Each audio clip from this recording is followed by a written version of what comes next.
বক্সের বেশ খানিকটা বাইরে থেকে নিখুঁত শট, গোলরক্ষক কিছু বুঝে ওঠার আগেই কাঁপল জাল। দৃষ্টিনন্দন গোল, কিন্তু ভিনির সেই উদযাপন কই? উল্টো হাত জোর করে ক্ষমা চাইলেন রিয়াল ফ্যানদের কাছে। ম্যাচের শুরুতেই দুয়ধ্বনি শুনতে হয় ভিনি এমবাপ্পেদের। সমর্থকদের সমালোচনার জবাব মাঠেই দিয়েছেন এই দুই রিয়াল তারকা। সান্তিয়াগো বের্নাবেউয়ে তাদের একটি করে গোলে আলাভেসকে 1-0 গোলে হারিয়েছে লস ব্লাঙ্কোসরা। খেলার বয়স যখন 30 মিনিট, গোল পান এমবাপ্পে, তবে তার গোলে প্রতিপক্ষের অবদানই বেশি। রিয়াল ফরওয়ার্ডের জোরালো শটটি আলাভেসের ডিফেন্ডারের গায়ে লেগে দিক পরিবর্তন করে ঢুকে যায় গোলপোস্টে। 1 গোলের লিড নিয়ে মাঝ বিরতিতে যায় আরবেলোয়ার শিষ্যরা।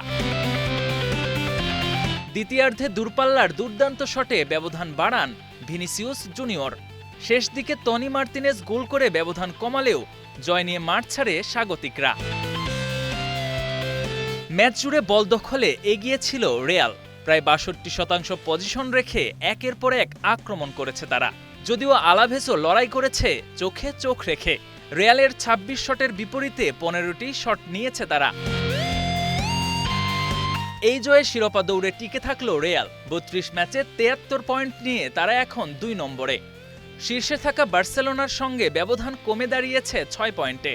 টানা 4 ম্যাচ পর জয় পাওয়ায় আত্মবিশ্বাসও ফিরে পেল দলটি। মৌসুমের শেষ দিকে প্রতিটি ম্যাচই এখন ফাইনাল রিয়ালের জন্য। বার্সেলোনার ভুলের অপেক্ষায় থেকে নিজেদের ম্যাচ জিততেই হবে তাদের। অন্যদিকে অবনমন এড়াতে লড়াই চালিয়ে যেতে হবে আলাভেসকে।